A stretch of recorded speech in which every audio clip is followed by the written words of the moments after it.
Robô gigante é uma das paradas mais legais que existem. Eu, por exemplo, sou de uma geração que cresceu assistindo os Power Rangers. E sempre que eles tinham um problema, eles apelavam para os Megazords.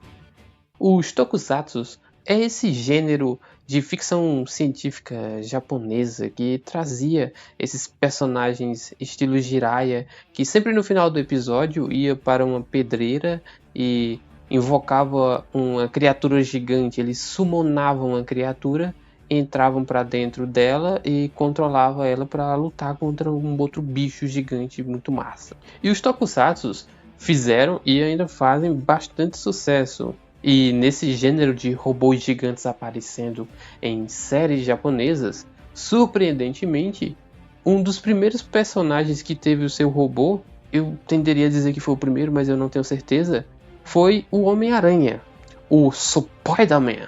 Essa série do Spider-Man, ela é muito interessante, provavelmente eu vou trazer ela aqui em um vídeo algum dia, mas é basicamente que esse Spider-Man era uma versão Power Rangers meio chifrinho do nosso querido Cabeça de Teia. E não entenda mal, chifrinho não é uma coisa ruim, é só porque digamos que não tinha tanta qualidade assim essa série. Ou tinha, dependendo do que você entende por qualidade. A série do Spider-Man, os Power Rangers, os diversos filmes do Godzilla que surgiram ao longo dos anos, tinham bastante maquetes sendo quebradas e são inspiração direta para o que eu considero o melhor filme de robô gigante de todos os tempos, O Círculo de Fogo. Dirigido pelo muito bom diretor Guilherme Del Toro, Pacific Rim, ou Círculo de Fogo, é um filme lá de 2013 que se passa no ano de 2018. Nesse então futuro, monstros gigantes invadem a Terra sem aparente pretensão alguma, causando apenas destruição. Eles invadem por uma fenda que tem no Oceano Pacífico, por isso que é Pacific Rim, e eles acabam atacando as cidades que são costeiras ali do Oceano Pacífico. Diante de uma ameaça tão grande, os governos do mundo se juntam, deixam de lado antigas desavenças e criam o projeto Jäger, ou como está escrito, Jaeger. E no melhor estilo qualquer série de Power Rangers, a gente tem muito robô gigante batendo em monstros gigantes.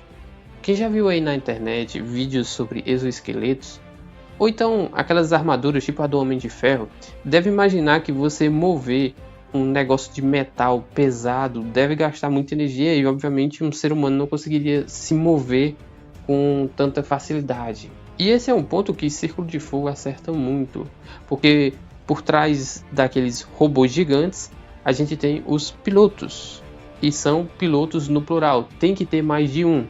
O robô é ligado à mente dos usuários, de modo que os movimentos daqueles usuários respondem no robô. Pacific Rim se inicia com os irmãos Beckett indo proteger a costa de um país que está prestes a ser atacado por um kaiju. Os kaijus são essas criaturas gigantescas que saem da fenda que foi feita lá no Pacífico. E nessa luta, um dos irmãos acaba falecendo e meio que essa morte traumatiza o outro irmão.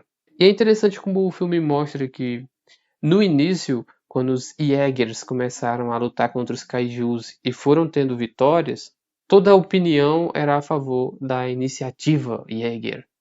Mas à medida que o tempo ia passando, as invasões continuavam e cada vez ia saindo kaijus maiores, de modo que os Jägers não iam dando conta, que basicamente foi o que aconteceu com os irmãos Beckett. Eles tinham o Jäger deles, só que o Jäger deles foi de rodo. De modo que o Beckett, irmão que sobrou, ele vai trabalhar numa nova solução que a humanidade planejou, que é a construção de muralhas. Então, de maneira geral, a gente tem criaturas gigantes, os kaijus, que cada vez aparecem mais fortes, lutando contra robôs gigantes, que, bom, eles não aparecem sempre mais fortes, a tecnologia demora um pouco para evoluir. E ao longo de 5 anos de batalhas, a humanidade resolveu que fazer muralhas era mais importante que investir em robôs. E o Beckett acaba indo trabalhar numa dessas muralhas, porque para fazer isso tem que ter coragem. E se em Os Vingadores a gente tem o Nick Fury, recrutando os heróis, aqui a gente tem o Idris Elba interpretando o Coronel Pentecost. E ele também vai recrutar o Beckett, porque ele tem um excelente plano, que não é tão bom assim, para derrotar os Kaijus. Eu digo que o plano não é tão bom porque o filme conta que eles já tentaram destruir a fenda, que é um movimento óbvio. Se as criaturas estão saindo de um lugar, se eles estão saindo de uma porta, você vai destruir a porta. O Pentecoste era, digamos que, pressionado porque, bem, os Jägers estavam acabando e eles tinham que resolver aquele problema. Então, ele tem um plano que é atingir a fenda com uma bomba termonuclear, ou nuclear, ou era só uma bomba, eu não lembro. E ver no que dá. Tem que destruir a fenda. E eu fiz essa explicação breve aqui. E eu vou dizer. Isso aqui é muito bom. Porque uma das piores coisas em filmes de monstros gigantes é que geralmente eles tentam mostrar muito dos humanos e pouca lutaria e brigação. E isso não acontece aqui. Isso tudo que eu falei aqui acontece no primeiro ato do filme. É negócio de 15 minutos você tá resolvido aqui. Com 15 minutos você já vê robô batendo em monstro, você já vê o que aconteceu com os irmãos Beckett, você já vê que um deles, o que sobreviveu obviamente, é recrutado novamente para lutar. Isso aqui tudo é muito rápido, o que é maravilhoso. Eu quero ver monstros se batendo, quero ver robô gigante derrotando monstro de sangue azul, e é isso que tem aqui. E uma outra característica que eu gosto aqui da parte humana desse filme é que o nosso querido Beckett, ele não é nada especial, como ele mesmo diz. Ele não era lá essas coisas, mas ele sabia se defender numa briga e tinha uma ótima sincronia com seu irmão, que era piloto. Aparentemente, como o filme deixa entender, o mais importante é você ter compatibilidade com o outro ou os outros pilotos que estão no Jäger. E até isso é bem trabalhado, já que o Beckett vai fazer dupla com a Mako, que é a braço direito do Pentecoste, que foi recrutada por ele depois de uma batalha. E eu vou dizer, ela é boa de porrada. E de primeira, eles não sincronizam, mas quando eles sincronizam e entram em ação, pô, bem legal. Depois desse recrutamento da Mako, esse filme vira um excelente filme de ação. A progressão do filme é muito boa, porque assim, você tem a iniciativa lá, Jäger, e eles têm 4 Jägers. E 2 Kaijus vão atacar Tóquio. Então eles fazem o seguinte, Mako e Beckett ainda não estão prontos. A gente tem 3 outros pilotos, ou 3 outras equipes de pilotos que são mais experientes. Então a gente vai mandar eles, 2 vão lutar, o outro vai ficar só de aguardo. Só que esses kaijus que sobraram eram embaçados, eles eram grandes, eles tinham sangue azul, eles voavam e eles soltavam pulsos eletromagnéticos. E para quem não sabe como funciona um pulso eletromagnético, ele corta toda a energia de um determinado sistema. E esse pulso eletromagnético, ele desativa aqueles robôs que são movidos à eletricidade.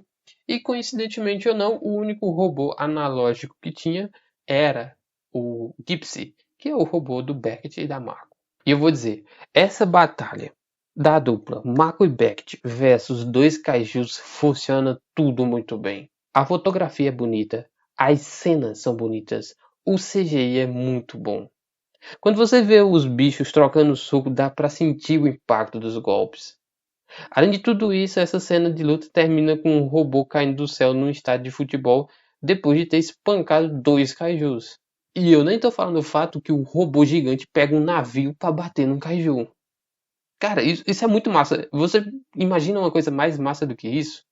Com esse segundo ato sendo tão alto, a parte final tem que seguir, tem que manter o nível. E na minha opinião, ele segue bem. Os 2 Jägers que sobram depois da luta em Tóquio, vão até a fenda para a batalha final. Os cientistas aqui desse filme, que tem até bastante tempo de tela, eles descobriram que essas criaturas eram apenas o começo. Elas eram batedores que iriam até a Terra para limpar a superfície para depois a invasão de verdade iniciar. E essa batalha final e decisiva no oceano carrega todo esse peso. E aqui a gente tem outra batalha bastante interessante.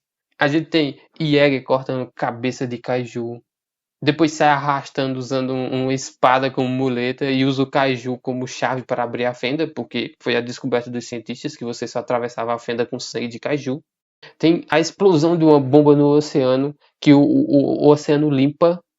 Beleza que aquilo ali causou tsunami em algum lugar do mundo, mas isso não vem ao caso agora. E assim, pra mim que cresci assistindo Power Rangers, que era sempre eles destruindo a mesma pedreira, ou então eles sempre destruindo a mesma maquete ali, é muito massa ver os efeitos especiais de Círculo de Fogo, que funcionam todos muito bem. No resumo da história, o Beckett consegue fazer o Gypsy atravessar a fenda com a cabeça de um kaiju. Ele, o Gypsy, que é o robozão, é movido por um reator nuclear, então ele consegue explodir e destruir essa fenda. E milagrosamente o Beckett consegue voltar até a superfície. Na verdade, até a superfície da água, né? E ser resgatado. E dito tudo isso, no gênero monstros gigantes, robôs gigantes, eu acredito que esse filme, O Círculo de Fogo, seja o melhor. Muito porque boa parte do filme é focado nas lutas e não nas relações humanas. Eu me divirto com alguns desses filmes, tipo Godzilla vs Kong, Kong Ilha da Caveira, até Transformers, mas de maneira geral acredito que esse seja o que mais me agrada. E claro, quando um filme faz muito sucesso, ele tem uma continuação, que eu prefiro só não falar sobre. Mas e aí, você gosta desse filme? Se chegou até aqui, não custa nada dar o like no vídeo, se inscrever no canal, dar sua opinião aí nos comentários e até a próxima.